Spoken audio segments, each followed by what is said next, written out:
అలాగే టీడీపీ భరత్ చంద్రబాబు నాయుడు గారిని కలిసి ఈ సీట్ ఎవరికైనా ఇవ్వండి, నేనైతే మాత్రం పోటీ చేయనని చెప్పిన మాట వాస్తవమా కాదా? మీరే ఆయన్ని అడగండి. అయితే విషయం ఏమిటంటే నమ్మక ద్రోహం చేశారు జగన్మోహన్ రెడ్డి గారు, నమ్మించి ద్రోహం చేశారు, తల్లిని ద్రోహం చేశారు. అందుకే తల్లి 3 సంవత్సరాలు షర్మిలమ్మతో తెలంగాణ అంతా పాదయాత్ర చేసింది. అనుకుంటా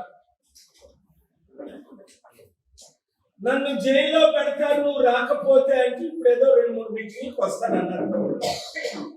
అయినా షర్మిలమ్మ 16 నెలలు పాదయాత్ర చేయకపోతే జగన్మోహన్ రెడ్డి గారు జైల్లో ఉండేటప్పుడు జగన్మోహన్ రెడ్డి గారు ముఖ్యమంత్రి అయ్యగల అందరికీ తెలుసు, కానే కాదని. మరి ఎన్నో చర్చలు జరిగిన తర్వాత బాలినేని శ్రీనివాసరెడ్డి గారు, విజయమ్మ గారు, అలాగే విమలమ్మ గారు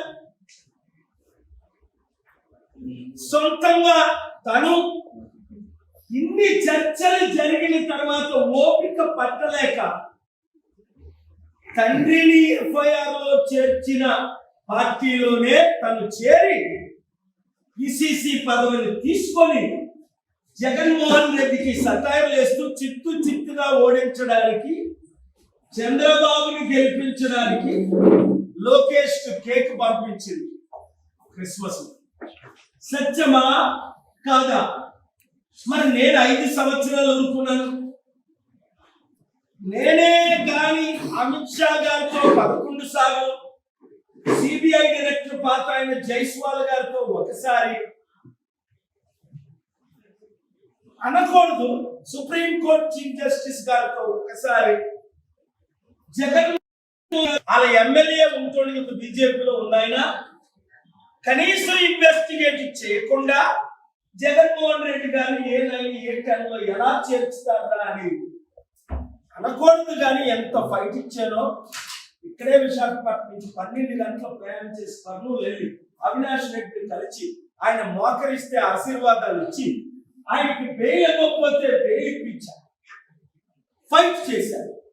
ఎవరెవరికి చెప్పి నేను కలను, ఆయన అంటే నాకు ఇష్టం లేదు అని జగన్మోహన్ రెడ్డి గారు విజయసాయి రెడ్డికి చెప్పారు, అవినాష్ రెడ్డి గారికి చెప్పారు, ఇంకొక 3కి చెప్పారు, అంబటి రాంబాబుకి చెప్పారు. అందరికీ ఆజ్ఞలు ఇచ్చారు వారు గారిని కలద్దని. వినాశకాలే విపరీత బుద్ధిహ అని నేనెళ్ళాను కలుద్దాం. వీళ్ళందరూ అబద్ధాలు ఆడుతున్నారు. జనవరి 9 విజయసాయి రెడ్డి గారు నేనున్న హోటల్కి నోవటెల్కి వచ్చారు ఎలక్షన్ కమిషన్ కలవడానికి. నేను కలిసాను. నేను బయలుదేరి వెళ్తున్నానండి. సార్ తప్పకుండా మిమ్మల్ని కలుస్తారు. మరి 5 సంవత్సరాల నుంచి ఎందుకు కలవాలి నేను? మీరు గూగుల్ చేసి చూసుకోండి. ప్రైమ్ మినిస్టర్ మోదీ గారు నన్ను కలిసే విధానం, మొన్న జగన్ని కలిసారు, సీఎంలందరినీ నన్ను కలిసే విధానం ఆ ఒక్క ఫోటోలోనే మీకు అర్థమవుతుంది. నేను ఎప్పుడు ప్రైమ్ మినిస్టర్ గారితో ఫోటో తీసుకోలే. ముఖ్యమంత్రిగా ఉన్నప్పుడు ఆయన 150 ఫోటోలు తీసుకున్నారు. ప్రధానమంత్రి అయిన తర్వాత 25-30 ఫోటోలు తీసుకున్నారు అనేక సార్లు. నేను ఫోటోలు తీసుకోను. ఇదే నరేంద్ర మోదీ గారు రూపాల గారు ఒక ఫోటో తీసి పంపారు. ఆ హగ్, ఆ స్మైల్ మన రోజు ఆయన తిడతారు. ఆయనంతా అవినీతి అని చెప్తారు, స్టీల్ ప్లాంట్ అమ్మేశారని చెప్తారు, నరేంద్ర మోదీని ఓడించండి చిత్తుగా పిలుపునిస్తున్నారు. చూసారా? ఇదండి మన విశాఖ సత్తా, మన తెలుగు సత్తా. నేను ఎందుకు జగన్మోహన్ రెడ్డి గారిని కలవాలని ఆశిస్తున్నా? చూసారా? 16 ముఖ్యమంత్రులు నన్ను కలిశారు. అవన్నీ ఫోటోలు ఉన్నాయి. నార్త్ ఇండియాలో కేజ్రీవాల్ గారు అయితే పూజించి మరి కలిశారు. ఆ ఫోటోలు చూడండి ఎలాగా. సౌత్ ఇండియాలో ముఖ్యమంత్రులందరూ స్టాలిన్ గారు ఎంత గౌరవంగా రిసీవ్ చేసుకొని కలిశారు. నార్త్ ఈస్ట్ లో శరద్ పవార్ గారు ఏంటి, నితీష్ కుమార్ ఏంటి, ఒడిశాలో నవీన్ పట్నాయక్ ఏంటి, కాన్రాడ్ సంగమా ఏంటి, అందరూ ఐఎమ్ టాకింగ్ అబౌట్ నౌ. ఈ మధ్య కాలంలో మీరందరూ నన్ను తప్పడు. రేవంత్ రెడ్డి గారు అనేక సార్లు కలిశారు. ఎప్పుడు మేము రీచ్ తమ్ముడు నన్ను ఇంటికి పిలిపించుకున్నారు, నేనున్న దగ్గరికి వచ్చారు, సెక్రటరియట్ పిలిపించుకున్నారు జనవరి 29. ఈ మధ్యన మన అసెంబ్లీ పిలిపించుకున్నారు బడ్జెట్ రోజు. ఎందుకు మోదీ గారు, అమిత్ షా గారు, రూపాలా గారు ఎందుకు కలుస్తున్నారు? దేశంలో ఉన్న ముఖ్యమంత్రులందరూ ఎందుకు కలుస్తున్నారు?